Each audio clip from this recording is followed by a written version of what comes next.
when you empower your pastor, when you support him financially, and when you give him the honor, lahat po tayo ay makikinabang. And the Lord will bless us because His Word is being taught and being preached faithfully Sunday after Sunday. Supporting ministry workers not only honors them, but also benefits the entire church community. And when ministry workers are well supported, they can better focus on their calling, leading to a stronger and more vibrant church. Because your generosity means that we are faithful in obeying and applying the Word of God. Okay, manatiling nakatayo bilang pagbasa sa salita po ng Diyos. Our reading is 1 Timothy chapter 5, verses 17 to 25. If you have your Bible po, maaari niyo pong buksan anumang version, whether your Bible is a physical copy or digital, open them with me on 1 Timothy chapter 5, verses 17 to 25. Again, our reading is 1 Timothy chapter 5, verses 17 to 25. Ito po ang sinasabi, "Let the elders who rule well be considered worthy of double honor, especially those who labor in preaching and teaching. For the scripture says, 'You shall not muzzle an ox when it treads out the grain, and the laborer deserves his wages. Do not admit a charge against an elder except on the evidence of 2 or 3 witnesses. As for those who persist in sin, rebuke them in the presence of all, so that the rest may stand in fear.'" In the presence of God and of Christ Jesus and of the elect angels, I charge you to keep these rules without prejudging, doing nothing from partiality. Do not be hasty in the laying on of hands, nor take part in the sins of others. Keep yourself pure. No longer drink only water, but use a little wine for the sake of your stomach and your frequent ailments. The sins of some people are conspicuous, going before them to judgment, but the sins of others appear later. So also good works are conspicuous, and even those that are not cannot remain hidden. May the Lord add blessing to the reading of His Word. Kayo po'y makakaupo na. Magandang umaga mga kapatid, tayo po ay magsimula sa isang panalangin. Amang banal, purihin po ang inyong pangalan sa umaga na ito. Pagpalain mo, O Diyos, ang aming pagsamba. Dalangin po namin na kayo ang magbigay sa amin ng kaunawaan sa mga salita mo na aming titignan. Magkaroon nga po kami ng pagpapakumbaba before you, at magkaroon nga po kami, Panginoon, ng unity of mind and unity of heart. Buksan mo ang aming mga puso upang nang sa ganon tanggapin po namin ng malaya at may kagalakan ng mga salita mo. Ituwid mo, Panginoon, ang aming mga maling kaisipan patungkol sa iyo, patungkol sa iyong simbahan, maging patungkol sa inyong mga lingkod. At dalangin namin na maging comfort namin ang katotohanan that Christ Jesus is our Savior, and we have in Him all the blessings of the gospel. Pagpalain mo kami, Panginoon, magligtas po kayo ng mga wala kay Kristo na nandito po sa lugar po na ito. At kami naman na kay Kristo na, pagpalain mo kami at patatagin sa aming pananampalataya. Purihin ka, ito po ang aming dalangin sa pangalan ni Jesus. Amen. Mga kapatid, tayo po ay malapit nang matapos sa ating sermon series on the letter of Paul to Timothy.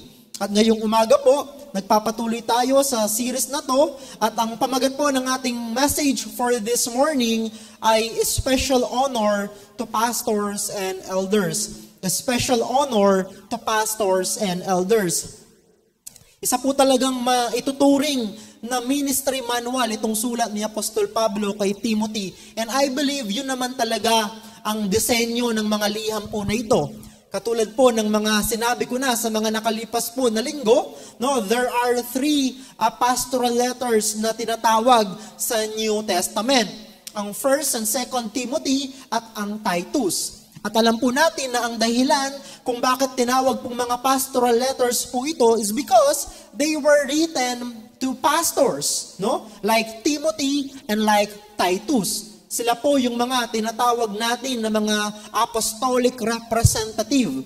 Ibig sabihin, sila yung mag-i-implement ng mga policy at ng mga instructions ng mga apostol during this time or during that time, especially from the Apostle Paul. Kaya makikita natin na yung latag ng mga panulat na ito ni Apostol Pablo ay nakadesenyo upang bigyan ng instruction ang mga pastor, ang mga ministro ng ebanghelyo kung paano dapat mga siwa, manguna, at kung paano dapat magturo sa loob ng simbahan. And the title of our sermon series is The Church, the Household of God. Nais ng Diyos na magkaroon po ng kaayusan sa kanyang tahanan. Nais po ng Diyos na tayo ay merong order bilang mga mananampalataya, bilang bahagi ng kanyang sambahayan. Now, in the previous section, verses 1 to 16, Paul instructed Timothy on how to take care the widows in the church. Last Sunday po, yan po ang ating tinignan. We saw in the previous verses that one of the responsibilities of the church is to provide the needs of those who have no ability to provide for themselves, At ang pangunahin po na klasifikasyon ng mga tao patungkol sa mga yan ay ang mga balo. Kasi nga, wala na po silang inaasahan sa kanilang buhay at wala na silang inaasahan na magpo-provide ng kanilang mga pangangailangan.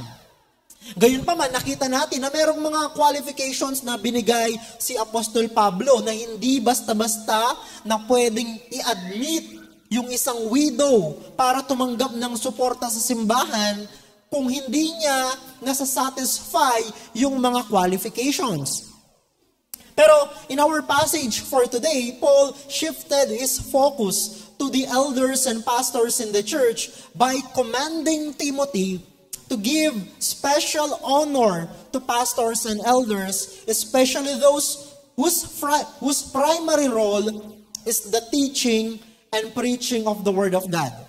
Naka-konektado po yan, Yung from verses 1 to 16 regarding widows, at ngayon naman yung sinasabi ni Pablo dito, kung na dapat ayusin at paglaanan ng panahon ni Timothy ay ang mga pastor, ang mga elder. Lalong-lalo na yung mga elder na yung pangunahing role sa simbahan ay ang pagtuturo at pangangaral ng salita ng Diyos. Bakit po ginawa ito ni Apostol Pablo? Bakit sinabi niya ang ganitong mga pananalita kay Timoteo? Because Paul wants to prepare Timothy to the selection of future elders and pastors in the church. Ito po yung mahalagang magiging trabaho ni Timoteo. Timothy needs to make sure na yung mga magiging leader ng simbahan, yung mga magiging pastor at elder ng simbahan ay yung mga taong qualified, mga lalaking qualified ayon sa salita ng Diyos. The apostle instructed him, Timothy, that a support system for teaching elders must be in place and the corresponding due process when an accusation against an elder arise. So dalawang bagay yung makikita po natin dyan. Una, nais ni Pablo na sa bawat simbahan in Ephesus o sa bawat simbahan sa panahon natin ngayon, nais ng salita ng Diyos na magkaroon ng isang sistema kung papaano dapat susuportahan ang mga elder o yung mga pastor o yung mga elder na ang pangunahing role ay ang pagtuturo ng salita ng Diyos. Siyempre, yun yung mga pastor po natin. Hindi lamang yun, gusto din ni Pablo na magkaroon ng due process, Kapag merong nag-akusa sa isang elder o sa isang pastor, kinakailangan merong sistema. Paano natin ito haharapin? Mamaya titignan po natin yung sinabi ni Pablo patungkol po doon. Ang point lang mga kapatid, nais ni Pablo na magkaroon ng maayos na sistema kung paano dapat magtalaga ng mga elder at mga pastor sa simbahan. Kinakailangan nandoon yung sistema ng pagsusuporta sa kanila, sa kanilang gawain, dahil sa kanilang pagtugon sa panawagan ng Diyos sa kanila. Kinakailangan din na magkaroon ng kaayusan upang nang sa ganon, maprotektahan ang mga elder sa mga akusasyon na maaaring hindi naman totoo. And this is part of Timothy's ministry manual, no? As he puts into order the churches in Ephesus. Mind you, hindi lamang po isang simbahan yung pangangasiwaan at aayusin ni Timothy. No? There are churches in the entire city of Ephesus. So, kailangan yan yung i-implement niya sa mga simbahan po na yan. Supporting ministry workers not only honors them, but also benefits the entire church community. Kailangan po nating kilalanin, paniwalaan, at tanggapin ng may kagalakan. Ano po? Na ang pagsuporta at ang pagbibigay ng karapat-dapat na parangal sa mga naglilingkod sa simbahan ay pagpapala sa atin bilang isang komunidad. Magiging pagpapala sa atin bilang isang simbahan. Kaya po tayo bilang mga mananampalataya, magkaroon tayo ng iisang kaisipan kung paano natin dapat i-honor at kung paano natin dapat i-support ang ating mga ministry workers, especially the pastors. Alam niyo po, when ministry workers are well supported, when ministry workers are well supported, they can better focus on their calling. Ito po yung kinakailangan nating maunawaan. Bakit kailangan ba nating pasahurin ang ating mga pastors? Bakit kinakailangan nating bigyan sila ng compensation? Kasi kinakailangan yon upang makapag-focus sila sa kanilang role, upang makapag-focus sila sa pangunguna ng simbahan, sa pag-aaral ng salita ng Diyos, upang maituro niya to ng tama at maayos. Imagine kung ang isang pastor ay kinakailangan pa niyang pag-isipan kung saan manggagaling yung provision para sa kanyang pamilya, ang ganung pastor po ay magiging distracted. In other words, hindi siya magiging laser-focused sa kanyang ministry ng pag-aaral at pagtuturo sa salita ng Diyos. Kaya kinakailangan na ang simbahan ay suportahan siya upang nang sa ganon, makapag-focus ang isang leader o ang isang elder sa kanyang trabaho, sa pagtuturo at pangangaral ng salita ng Diyos. At kapag po ganon ang ating ginagawa, kapag ganon ang mindset ng simbahan, ito po ay magdadala, it will lead to a stronger and more vibrant church. Ayaw niyo naman po na yung mga sermon na pinipreach sa inyo ng inyong mga lingkod ay ginawa lamang kagabi. I mean, what kind of a sermon is that kung pinrepare lamang kagabi yon? Kaya kinakailangan na ang simbahan ay magkaroon talaga ng support system para sa kanyang mga elder. Elders, especially those who are diligent in their leadership and teaching ministry, deserves financial support and respect. Diba sa New Testament, pag sinabing elder, pag sinabing pastor, pag sinabing bishop, tumutukoy sa iisang opisina. Yung pong pastor, yan po ang elder na merong gift of shepherding and teaching the Word of God. In other words, yung pastor, siya yung elder na laging nagpipreach every Sunday. Katulad po ng inyong lingkod. Meron namang mga elder na, bagamat elder sila, pero yung pangunahing role nila sa simbahan is more on the administrative side, Sila yung mga nangangasiwa. From time to time, nagpipreach din sila, pero hindi yon ang focus ng kanilang ministry. Mamaya, makikita po natin kung paano yung distinction ng mga ng pagiging elder sa simbahan upang maunawaan natin kung saan nakafocus yung sinasabi po dito ni Apostol Pablo na kailangang suportahan financially ng church. Alam nyo mga kapatid, God's design for healthy church leadership emphasizes both honor and accountability. Hindi po nangangahulugan na porke ang isang elder ang pangunahing tagapagturo ng salita ng Diyos ay hindi na siya pwedeng maging accountable. Sa pagbasa po natin ng ating mga talata, malinaw na sinabi ni Apostol Pablo yung proseso na gagawin. Ibig sabihin, accountable talaga ang leader o ang pastor o ang elder. Bagamat kinakailangang ibigay sa kanya yung nararapat na suporta at nararapat na honor sa kanyang opisina, meron din po yung kaakibat na malaking responsibilidad. Kaya naman po, supporting and honoring ministry workers is a matter of fairness and obedience to God's Word. Ito'y pagsunod sa salita ng Diyos.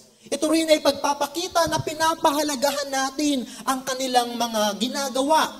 Pagpapakita na we are honoring their work of leading and preaching and teaching the Word of God to us every Sunday. Kinakailangan po talaga yan. Because of the office that they are holding. The Bible instructs believers to honor and respect those in leadership, including those who serve in the ministry. Ang ating mga elder at ang ating mga pastor. 1 Timothy chapter 5, 17 to 18 highlights the importance of paying those who preach and teach, stating that they are worthy of double honor. Ibig sabihin, pastor, binabayaran ng mga pastor sa pagtuturo nila ng salita ng Diyos? Opo. Tama po. Kasi yan ang sinasabi ng salita ng Diyos. Mamaya titignan pa natin what do we mean by that double honor. But ang malinaw po mga kapatid, sabi nga ni Pablo in 1 Corinthians chapter 9, those who preach the gospel must receive their living from the gospel. At alam nyo po, this is not a suggestion, but a command rooted in the clear teaching of the Scripture and of the Lord Jesus Christ Himself. No? Mababasa natin yan in Matthew chapter 10 verse 10 and Luke chapter 10 verse 7. No, sabi ng kinote ni Pablo ang salita ng Panginoong Hesus. Sabi niya, the laborer deserves his wages. At maging sa lumang tipan, in place na po yung support system para sa mga naglilingkod sa templo, para dun sa mga pari sa templo. Now, how to give special honor to pastors and elders? Ano ba yung dapat nating gawin? Bilang isang simbahan po, how to honor them or how to give that special honor due to them. 3 things po, mga kapatid, mula sa ating passage. Number 1, provide proper compensation for teaching elders. Provide proper compensation for teaching elders. Yung mga teaching elders, yun po yung mga pastor. Basahin po natin ang mga talata, verses 17 to 18. And I encourage you, bagamat nasa screen na, tignan nyo rin po sa inyong mga Biblia para makita natin na yan talaga ang sinasabi ng salita ng Diyos. Sabi po ng verse 17, let the elders who rule well be considered worthy of double honor, especially those who labor in preaching and teaching. So, dalawang aspeto ng pagiging elder. Those who rule well and those who labor in preaching and teaching. So, sino yung mga elder that is worthy of double honor? Those who rule well and those who labor in preaching and teaching. Pero mapapansin natin na yung focus ni Pablo dito ay yung mga elder na ang pangunahing trabaho sa simbahan ay ang pagtuturo ng salita ng Diyos at ang pangangaral nito. Ano yung reason niya kung bakit niya sinabi yung verse 17? Nasa verse 18. Bakit kailangan natin silang bigyan ng double honor? Because, sabi po ng verse 18, for the scripture says, nag-quote ng Bible si Pablo. Anong sabi ng salita ng Diyos? You shall not muzzle an ox when it treads out the grain. Ano bang ibig sabihin yan? Huwag mong busalan yung hayop, no? Habang nagtatrabaho siya.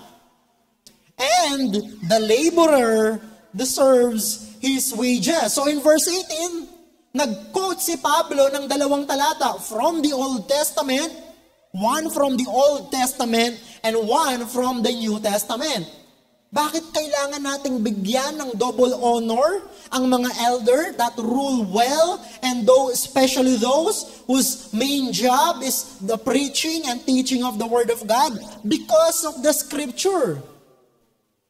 Hindi imbento ni Pablo, hindi imbento ng tao, pero yan ang sinasabi ng salita ng Diyos mula pa sa lumang tipan. Verse 17 seems to refer to two kinds of elders. Yan po yung sinasabi ko kanina. Ano ba yung mga yan? Bagamat iisang opisina lamang po ang pagiging elder, pero merong dalawang uri ng elder sa simbahan. Una, those who govern the church, no? Yung mga elder na ang pangunahing function ay administratibo, no? They function more on the administrative side of church leadership and governance. At yung pangalawang uri ng mga elder are those whose primary role is the preaching and teaching of the Word of God. Yun po yung mga pastor. So, sa simbahan, according to the New Testament, dalawa lamang ang opisina. Nakita na po natin yan, pero let us review them briefly. Yung opisina ng elder at ang opisina ng deacon. Yung opisina ng elder, sa New Testament po, merong mga terms na ginagamit interchangeably to refer to the office of an elder. Yung elder, bishop, at pastor. Yung three terms po na yon ginagamit interchangeably to refer to that same office. In other words, ang elder na pastor, ang function niya ay ganito. Ang pagiging pastor ay function ng isang elder. Ang pagiging bishop ay function ng isang elder. Ang pastor ay isang elder na merong shepherding and teaching gift. Kaya nga pastor ang tawag sa kanya, shepherd, poimanos sa Greek, no? Yun ang ibig sabihin. Isa siyang pastol na nangunguna at nagpapakain sa mga tupa through the preaching of the Word of God. Yung bishop, sa ibang translation, overseer, mas binibigyan din doon yung kanyang administrative function sa simbahan. Hindi siya yung every Sunday nagpipreach, pero elder siya ng simbahan. Now, para po mas maging malinaw sa ating mga kaisipan, to put it simply, meron po tayong mga tinatawag na ruling elders and teaching elders. Yung mga teaching elders, yun po yung mga pastor natin. Sila po yung every Sunday nagpipreach at nagtuturo ng salita ng Diyos at nagbibigay ng benediction. While the ruling elders are those elders na mas administrative ang function nila. Nagpipreach din sila paminsan-minsan, pero hindi yon ang kanilang pangunahing focus. Sabi ko nga po, ruling elders are those whose focus is the administrative affairs of the church, and these elders can also teach and preach.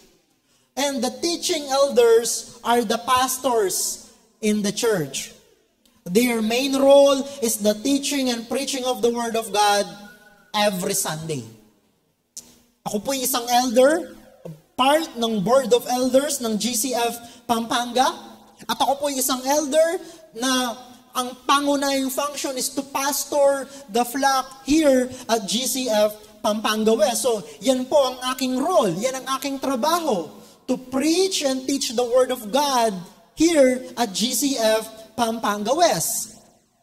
Ayon po kay Pablo, both elders who rule and those who teach are worthy of double honor. Karapat-dapat sila ng double honor, especially those who work hard in preaching and teaching. Ito po yung ating mga pastor. Bagamat sinasabi ni Pablo na yung parehong elder, both the ruling elder and the teaching elder are worthy of double honor, pero mapapansin po natin in verse 17 na binibigyang pansin ni Pablo yung mga nagtuturo ng salita ng Diyos. Yung mga elder na ang pangunahing trabaho ay ang mangaral at magturo ng salita ng Diyos. Ito po yung ating mga pastor. Now, ano ba yung double honor na yan na sinasabi ni Apostol Pablo?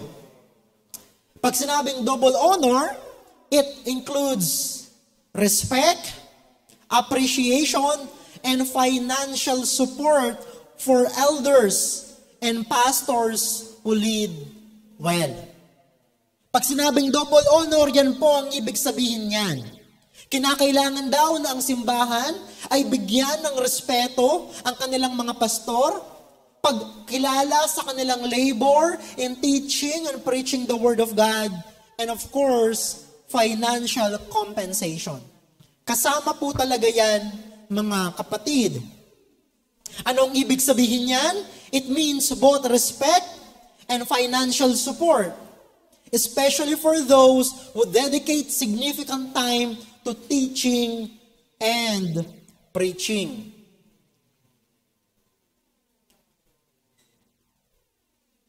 So, sino ba yung mga elder na mas focus nila, mas madaming panahon ang inilalaan nila sa pag-aaral at pagtuturo ng salita ng Diyos? Siyempre, yun po ang ating mga pastor. Bakit po ganyan? Kasi nga po, yan ang kanilang calling. Kasi nga po, yan ang kanilang pangunahing role sa simbahan. Sila ang tinawag ng Diyos para magturo ng mga doktrina, para pangunahan ang simbahan, no? Para i-lead ang simbahan. Kaya ayon kay Pablo, yung mga elder na yan, yung mga pastor natin, kinakailangan silang suportahan. Kinakailangan bigyan sila ng respeto at kinakailangan bigyan sila ng monetary support. There is a special honor due to those who labor in preaching and teaching, recognizing their dedication and sacrifice. Sabi ng iba, ay madali lang naman yung trabaho ng pastor kasi magsasalita lamang siya for an hour. Anybody can do that. I believe anybody can stand in front of people and speak for about an hour. Pero iba po kasi yung trabaho na ginagawa ng pastor. We are not just doing public speaking when we preach to you the Word of God. In other words, mga kapatid, kapag hindi tama yung aming ginawang pagtuturo, yung spiritual na buhay ninyo ang maaaring maapektuhan po nito. And if we preach to you a false gospel, it means ang inyong eternality o ang inyong eternal destination ang pwedeng maapektuhan po niyan. Kaya nga sabi ni Pablo, let us honor them. Let us appreciate their dedication and commitment in their labor in the Word of God. So Paul uses the word labor to describe the work of pastors and elders, emphasizing that the preaching and teaching of the Word of God is hard work. Let me give you an example from John MacArthur. Si John MacArthur, ganito siya mag-prepare ng kanyang sermon. Para lang po magkaroon tayo ng idea, paano ba yung ginagawa ng pastor kapag nagpe-prepare siya ng sermon. Kasi yung nakikita natin sa kanya, yung yung finished product na, ng kanyang sermon. Pero paano ba yung kanyang preparation? For John MacArthur, day 1, he will read and reread his text. At habang ginagawa niya yon, nagno-note na siya ng mga thoughts and mga ideas habang pinag-aaralan niya ang kanyang passage na ipipreach.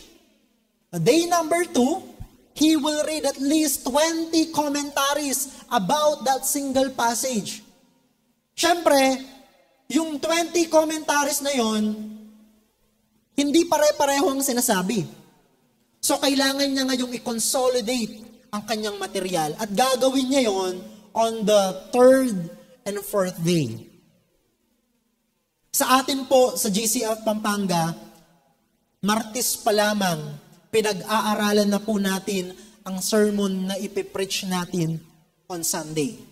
Kaya po meron kaming pastoral staff meeting at sa pastoral staff meeting, malaking oras po ang ginugugol namin doon. Kaming lahat ng mga pastor sa GCF Pampanga on the passage na naka-assign sa amin na ipipreach the following Sunday. Tuesday pa lamang yon. Siyempre po, hindi doon natatapos ang pag-aaral at pagpiprepare ng ating sermon. Bakit ko po ito sinasabi?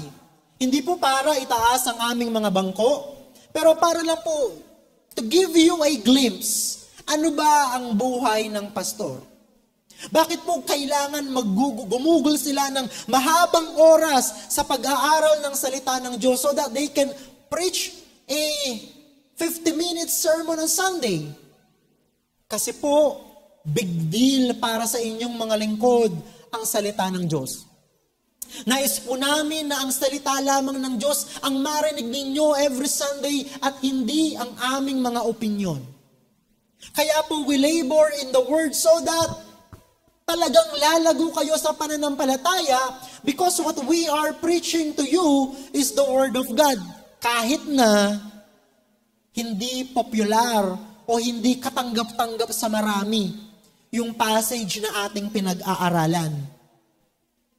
So mga kapatid, the labor involved in ministry also encompasses the dedication and perseverance required to consistently deliver God's message, often in the face of opposition or discouragement. Kasi po, hindi naman lahat ng mga tao ay handang tumanggap sa salita ng Diyos.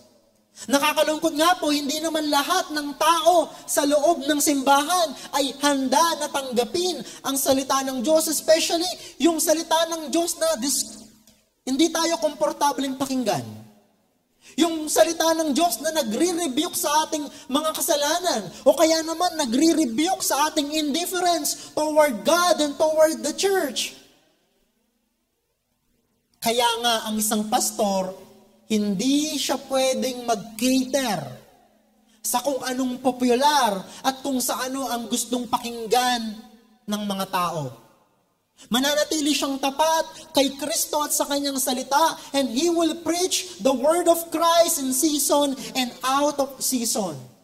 Kaya sabi ni Pablo, give them honor. Support them. Preaching and teaching, when done effectively, require significant preparation, including in-depth study, thoughtful reflection, and careful articulation of God's Word. Yung sinabi ko kanina, si John MacArthur, pero ang inyong pastor dito sa GCF Pampanga West, ilang araw ba ang ginugugol ko sa preparation, sa pagpiprepare po ng aking message? 4 hanggang 5 araw. In my younger years, Lunes pa lang kailangan meron na. Bakit po ganon? Kasi nga po mataas ang pagtingin natin sa salita ng Diyos. Ang nais po naming sabihin ay hindi ang aming opinyon, kundi ang salita ng Diyos. Bakit po? Kasi ang purong pagtuturo ng salita ng Diyos, ang tapat na pangangaral ng salita ng Diyos, doon po kasi magmumula ang tunay na paglago ng inyong pananampalataya. Doon po magmumula ang comfort na kailangan ninyo sa inyong buhay. At madalas, doon din po magmumula yung correction na kailangan natin kasi kailangan tayong ituwid ng Diyos. So let me repeat, preaching and teaching, when done effectively, require significant preparation, including in-depth study, thoughtful reflection, and careful articulation of God's Word. Both the Old Testament principle of that muzzling an ox while it treads out the grain, and the New Testament teaching shows that the laborer is worthy of his wages. Yan po yung mga talata na kinote ni Apostol Pablo in verse 17. Basahin ko po yung sinabi ni Dr. Warren Wiersbe, hindi na po nakalagay sa screen, pero let me read it to you.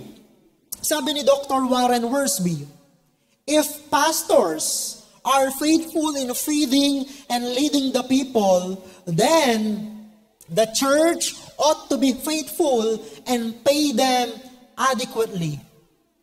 Kailangan suportahan daw sila ng simbahan. Bagamat hindi natin parang ang pangit pakinggan, no, na binabayaran yung pastor sa kanyang pagtuturo at pangangaral ng salita ng Diyos, but we cannot escape what the scripture is saying about it. Pagpapatuloy po ni Dr. Warren Wiersbe, double honor can be translated generous pay. The word honor is used as in honorarium. Kaya nga po sa ibang simbahan, ang tawag nila sa sahod o sa sweldo ng pastor ay honorarium. Bakit po honorarium? Because yung pagbigay natin sa kanila ng financial support ay pagpapakita na ino-honor natin yung kanilang ginagawa. Bagamat, hindi tayo, alam niyo yun, hindi yun yung focus ng mga pastor kapag nagpipreach sila. I mean kapag na-invite sila to dedicate a house, to do a funeral service, hindi naman yan nagtatanong, ganito yung love gift na ibibigay mo sa amin, ha? Hindi, walang ganon. Ngayon, para ang pastor ma-empower siya to do those ministry, para ang isang pastor ma-empower siya to minister to people, lalong-lalo na sa ating mga mananampalataya. Here at GCF Pampanga West, sabi ni Dr. Warren Wiersbe, give them the proper honorarium. Give them the proper honorarium. It's pagpapatuloy po niya, it is God's plan that the needs of His servants be met by their local churches. And He will bless churches that are faithful to His servants. In the name of transparency, mga kapatid, my support as your pastor in charge, sa inyo po galing. Hindi po sa mother church natin. Sa inyo po galing yun. Bakit? Kasi kayo ang aking pinagpapastoran. Kayo ang aking pinaglilingkuran through the preaching of the Word of God. And I thank God kasi nakikita ko po ang inyong generosity when it comes to our financial needs. And I believe Warren Wiersbe is right na ang mga simbahan na tapat sa pagbibigay ng makatarungang suporta sa kanyang mga pastor ay pagpapalain ng Panginoon. Ganun po talaga, mga kapatid. Sabi pa ni Dr. Warren Wiersbe, if a church is not faithful and its pastor's needs are not met, it is a poor testimony. And God has ways of dealing with the situation. Alam niyo po, kapag ang isang pastor hindi nasusuportahan ng tama ng simbahan na kanyang pinaglilingkuran, the Lord can use other avenue to provide the needs of the pastor. However, dahil hindi dumaan sa simbahan, hindi natin natanggap yung pagpapala na dapat sana nandun. Huwag niyo po sanang iisipin na, Pastor, self-serving naman yan. Self-serving naman yata yung sinasabi mo, you are talking about your own support. Hindi nga po madaling sabihin sa inyo kasi parang self-serving eh. Kaya lang, I have no choice because it is in the text. And I will leave it to God to speak to us pagdating po sa bagay na iyon. He can provide through other means, but then the church misses the blessing, or He may move His servant elsewhere. Honor and support ministry workers as a matter of fairness and obedience to God's Word. That is point number 1. Let's move on to point number 2. How to give special honor to pastors and elders. Number 2, protect the church against elders who persist in sin. Protect the church against elders who persist in sin. Sabi po ng verses 19 to 22, do not admit a charge against an elder except on the evidence of 2 or 3 witnesses. Yan po yung sinasabi ko kaninang proseso o due process. Pag merong nag-akusa sa isang pastor o sa isang elder, sabi niya in verse 20, as for those who persist in sin, rebuke them in the presence of all, so that the rest may stand in fear. Yung mga unrepentant na elder na nagpapatuloy sa kanilang kasalanan at ayaw magsisi. Anong sabi ni Pablo kay Timoteo? Rebuke them publicly upang hindi sila pamarisan ng iba. Alam niyo po sa Bible, tanging mga pastor lamang ang i-rebuke publicly kapag unrepentant sila. Sa mga miyembro, kayo po, kapag nagkasala kayo, alimbawa, nag-undergo ng church discipline, hindi po namin ipupubliko kayo. Hindi namin ikakalat. Pero sa isang pastor na nagpapatuloy sa kanyang kasalanan at ayaw magsisi, ang requirement po ng scripture is that he must be rebuked publicly. Bakit daw? Para daw hindi siya pamarisan. Para matakot ang iba na gumawa ng kasalanan.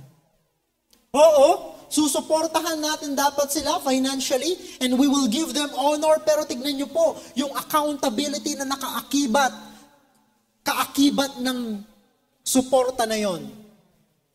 Verse 21. In the presence of God and of Christ Jesus and of the elect angels, I charge you to keep these rules without prejudging, doing nothing from partiality. Do not be hasty in the laying on of hands, nor take part in the sins of others. Keep yourself pure.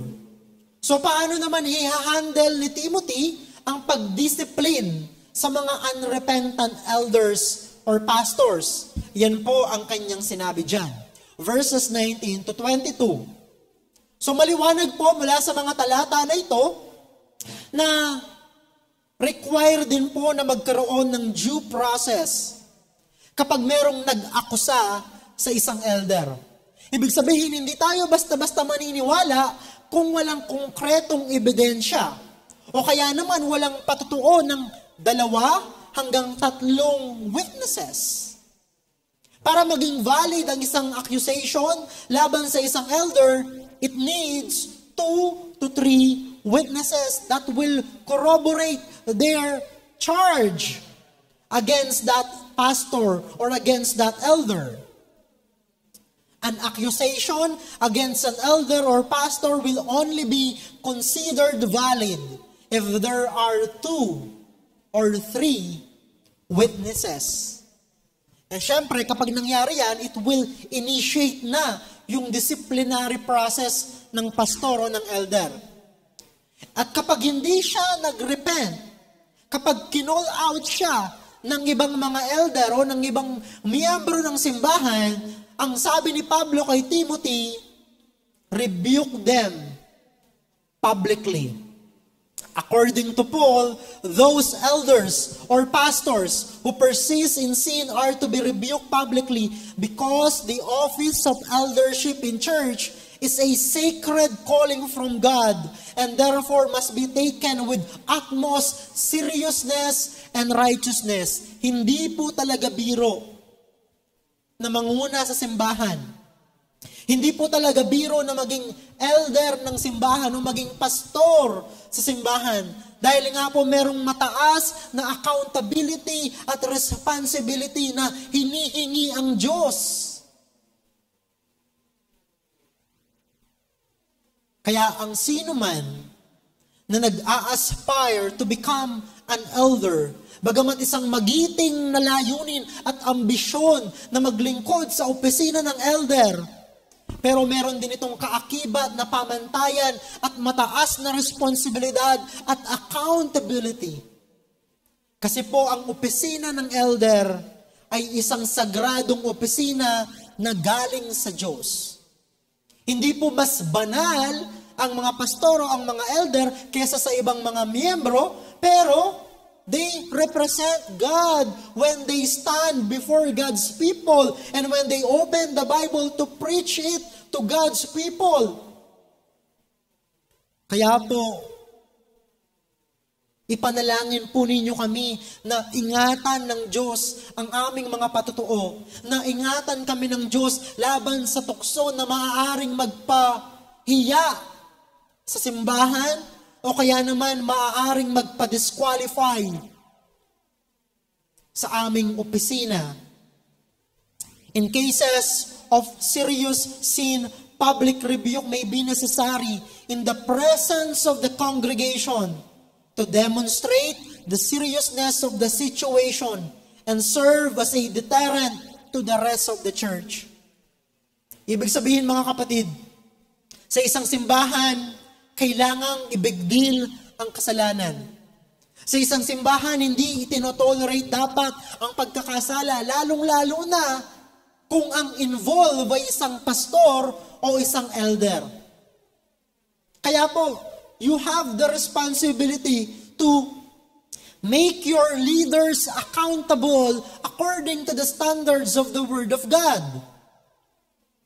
At meron kayong responsibility to call him out kapag hindi na tama ang kanyang itinuturo o kaya naman meron siyang kasalanan na ayaw niyang pagsisihan. Lalong nakakatakot if that sin is public. Hindi po ba?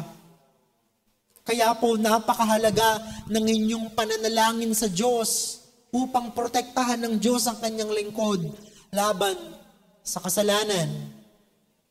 Bakit kinakailangan po na public rebuke ang kailangang gawin sa isang unrepentant elder or pastor? Because this demonstrates that sin is not tolerated, especially among leaders, and encourages accountability. Kaya po mahalaga sa mga pastor na meron silang accountability to other or to fellow pastors and elders. At sa ating simbahan, yan po ang ating ginagawa. No, meron tayong pag-uusap among the pastors of GCF Pampanga, no? Na kung saan nandun ang accountability at nagtatanong sa amin ang ating senior pastor, kumusta ka na? No? Kumusta ang iyong prayer life? Kumusta ang iyong pag-aaral sa salita ng Diyos? Kumusta ang pag-deal mo sa kasalanan?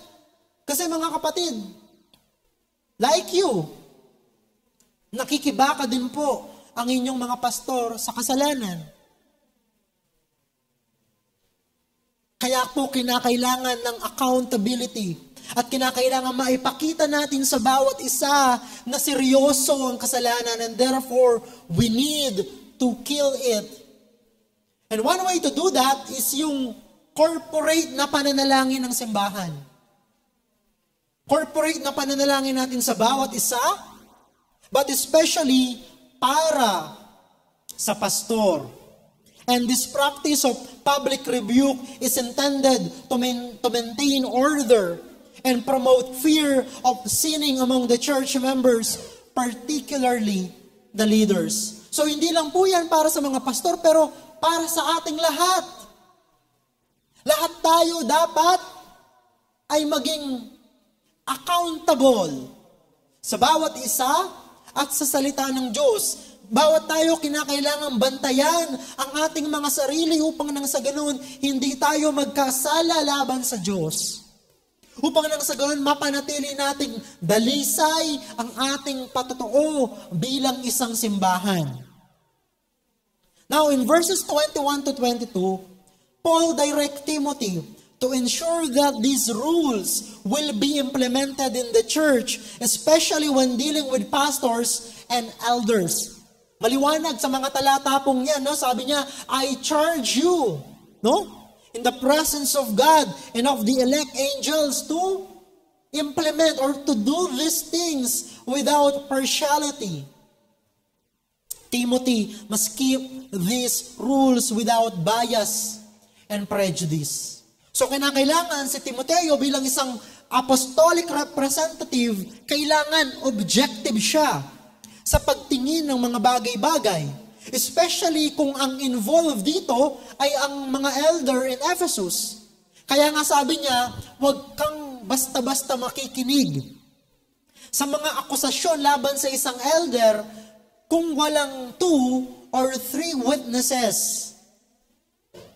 Protektahan mo din ang kapwa mo leader sa simbahan. Now, the instruction about the laying of hands in verse 22 may refer to the official commissioning or ordination of pastors or elders. Sabi niya kasi, do not be hasty in the laying on of hands. Ibig sabihin, huwag kang magmamadali na i-ordain o i-install ang isang lalaki sa pagiging pastor. Make sure na karapat-dapat siya sa gawain na yan. And mamaya po, before we finish, I will have an important announcement with regards po sa ordination na ito. Paul is saying that Timothy must be careful in appointing pastors and elders in the churches. Kasi di ba, meron siyang authority to appoint elders in Ephesus. Ganon din si Titus in Crete. So sinasabi ni Pablo, make sure na yung mga ilalagay mo sa katungkulan sa simbahan, yung mga elder that you will commission, make sure that they are qualified.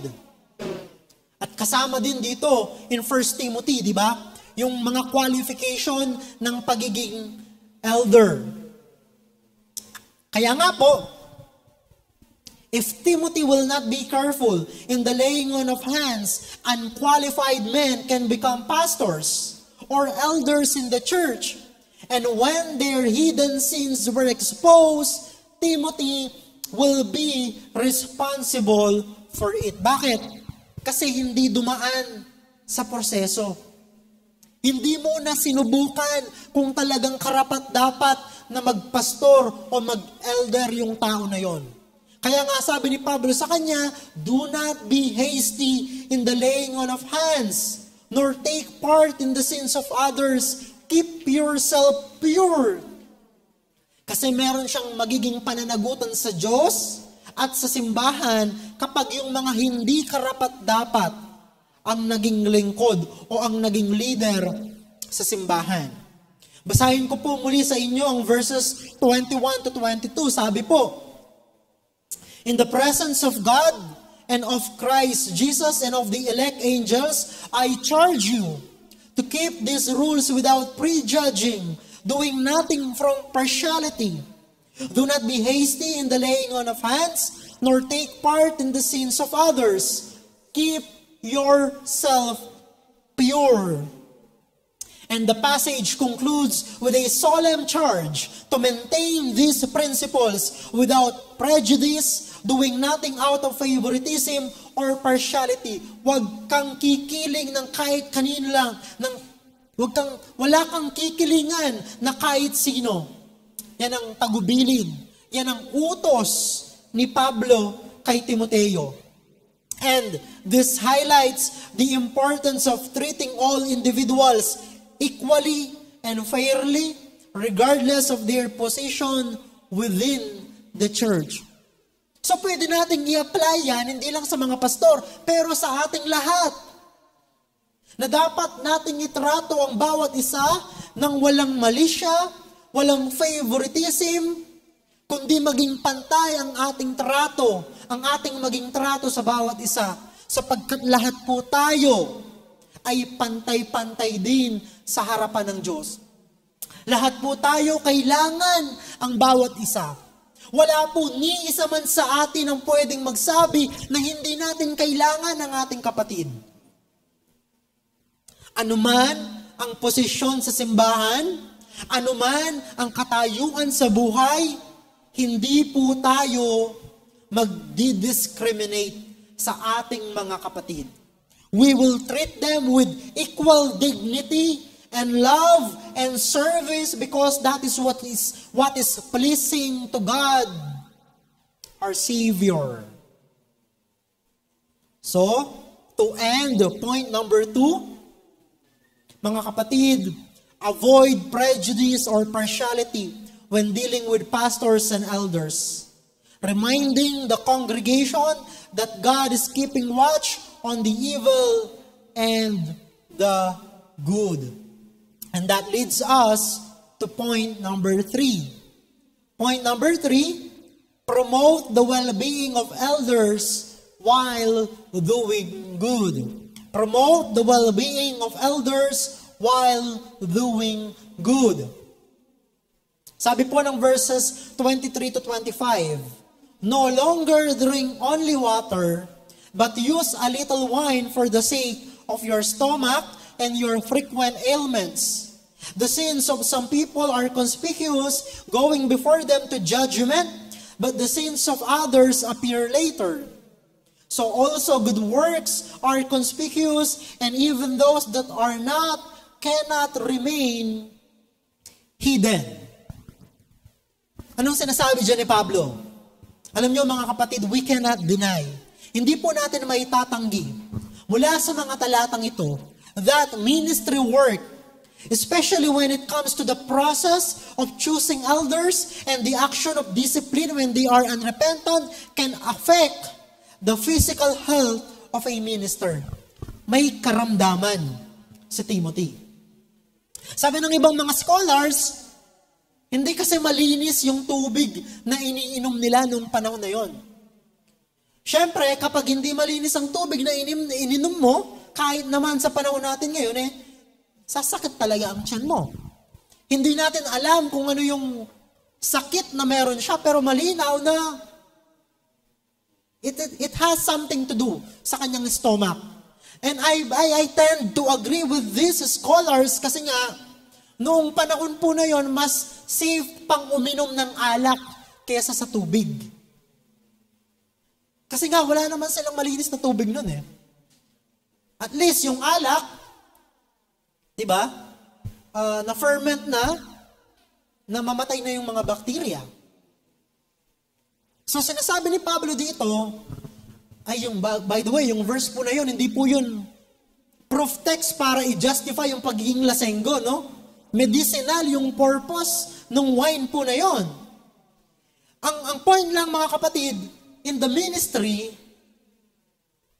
kapag babad tayo sa ministry, whether we like it or not, it will and it can affect our physical health. Kaya sinasabi yan ni Pablo para sabihan o paalalahanan si Timoteo na ingatan mo din ang iyong sarili. Sabi po ni Thomas Constable, Paul may have realized that the process of elder discipline that he imposed on Timothy would have been hard on him physically as well as emotionally. Emotionally exhausting, physically tiring ang ministry. Alam po nating lahat yan kasi lahat naman tayo ay involved sa ministry. But especially for pastors, no? Lalong na kung kailangan niya magdisiplina ng isang elder o kaya ng isang miyembro, madaming magagalit sa kanya. So it can take a toll on his physical health. According to this verse, sabi po ni Thomas Constable, according to this verse, Timothy suffered from frequent illness. Consequently, the apostle prescribed a little wine for medicinal purposes. So, gamutin mo din yung sarili mo. Huwag mo din pababayaan ang iyong sarili, Timothy. In other words, we must also be mindful about the physical health of our pastors and elders. Alam nyo, mga kapatid, tao din po ang ating mga pastor. Hindi po sila immune sa mga viruses. Kaya nga kapag umaabot sila ng hating gabi o napupuyat when it comes to preparing message, kaya hindi maiwasan na magkasakit sila. And paano po natin ito masusolusyonan? This is my suggestion. Perhaps, kaya po kinakailangan. That is why all of us has roles in the church so that we can help each other in the work of ministry without sacrificing our health and physical well-being. Kaya po mga kapatid, lahat tayo may ministry na dapat gampanin sa ating simbahan. Kung nais po natin na hindi masakripisyo ang ating mga kalusugan, we need each other. And the challenge now is that tayong lahat ay dapat mag-level up sa ating commitment in the ministry so that yung iba, especially the pastor, hindi na kailangang meron pang magkasakit kasi siya lahat ang gumagawa sa ministry.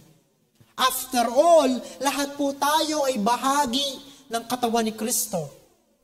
Iba-iba lamang ang ating mga role, but we all belong to the one body. And therefore, all of us have our specific roles in ministry. So ano dapat natin gawin? Magtulungan tayo bilang mga mananampalataya. Upang nang sa ganon, hindi na kinakailangan pa na merong magsakripisyo pagdating sa kanilang mga kalusugan. Now, verses 24 to 25 teach us both sin and good works have consequences. Hidden sin will not remain hidden, and good works which are done in secret will become obvious. Both ways, mga kapatid. Ang kasalanan ay merong consequence, gayon din naman ang mabuting gawa. Ang kasalanan na ginagawa patago ay ilalantad ng Diyos. At ang mabuting gawa na ginagawa din in secret, it will find a way to be exposed. So both good works and sin have consequences. And this passage implies that God is the ultimate judge. And both sin and good deeds will be revealed and judged either in this life or in the life to come. Kaya nga po mga kapatid, tandaan po natin ito. Actions have consequences. Lahat po ng ginagawa natin ay merong consequence. Hindi man natin makikita ngayon yan, pero in the future or when we stand before God, we will see it. And these consequences will eventually come to light. So these verses serves as a reminder that we are accountable for our choices. And therefore, we need to be careful with our decisions and actions, for they have temporal and eternal consequences. Let me close with this po mga kapatid. Ano ang itinuturo sa atin ng ating passage? Number 1, it calls us to support church leaders financially. Hindi po yan suggestion, yan po ay utos na mula sa salita ng Diyos. Pangalawa, It teaches us to honor church leaders beyond financial support. Bagamat kinakailangan natin silang suportahan financially, pero hindi lamang po yun ang ibig sabihin ng pagbibigay sa kanila ng double honor. Ibig sabihin, kasama po dyan ang pag-appreciate sa kanilang labor when they preach the Word of God to you. Pag-value ng kanilang panahon, no? Yung tipong, hindi naman, huwag mo namang istorbohin si pastor kung hindi naman emergency. You know, our pastors will go to your home kahit hating gabi po yan kung yun ay emergency. Pero if it can wait, part po ng pag-honor sa kanila ay ang pag-value sa kanilang panahon, sa kanilang pag-prepare, sa kanilang mga pagtuturo, at ang pagsunod sa salita po ng Diyos. Ano pa?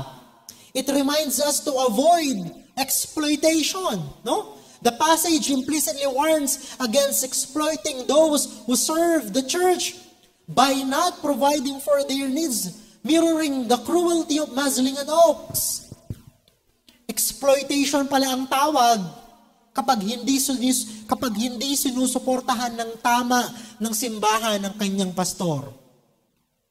Bakit? Kasi naglilingkod siya sa iyo by preaching the Word of God, pero you are not compensating him for his labor. Ano pa? It promotes mutual responsibility. The passage implies a mutual responsibility between the church leaders and the congregation, where leaders serve the flock by preaching and teaching the Word of God, and the flock supports their leaders in return.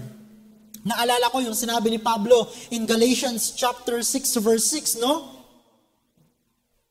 Na yun daw mga tumatanggap ng pagtuturo mula sa salita ng Diyos ay kailangang bahaginan ng lahat ng pagpapala yung nagtuturo sa kanila ng salita ng Diyos. Mababasa po natin yan in Galatians 6 verse 6. Ano pa? It highlights the importance of discernment. While supporting leaders is crucial, the passage also encourages discernment in choosing and evaluating leaders, ensuring they are worthy of the honor and support given. Ano ba yung mapapala natin kung yung pastor pala na pinasasahod natin, ginagamit sa sugal yung kanyang support na mula sa simbahan instead of using it to minister to people or kaya naman to equip himself so that he can better teach the Word of God. Alam niyo mga kapatid, hindi po sayang ang inyong mga sacrifices in terms of your finances.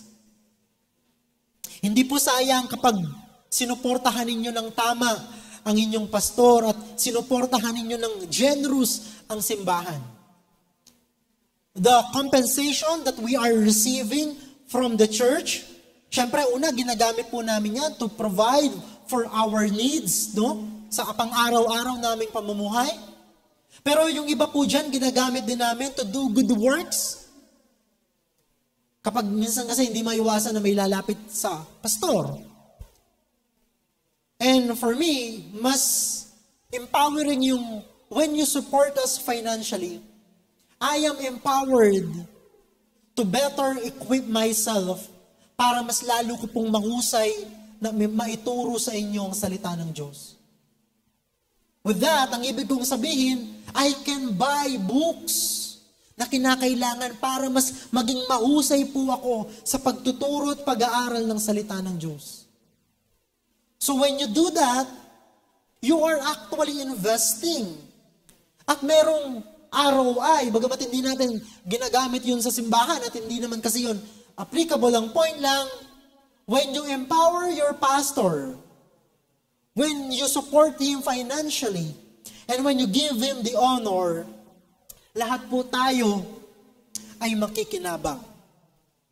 And the Lord will bless us because His Word is being taught and being preached faithfully Sunday after Sunday. Now, let me close po. Supporting ministry workers not only honors them, but also benefits the entire church community. And when ministry workers are well supported, they can better focus on their calling, leading to a stronger and more vibrant church. Kasi hindi siya magiging distracted. Kasi hindi na niya iisipin kung saan manggagaling yung pambayad niya ng transportation, ng kuryente, ng tubig, ng bahay, ng pagkain. If the pastor is well supported at hindi na niya iniisip ang mga bagay na yon, he can focus sa kanyang calling from the Lord. And I believe, yan po ang ginagawa natin dito po sa GCF Pampanga West. And I thank you for your generosity to the church, because your generosity means that we are faithful in obeying and applying the Word of God. Tayo po ay manalangin. Amang Banal, salamat po sa mga salita mo.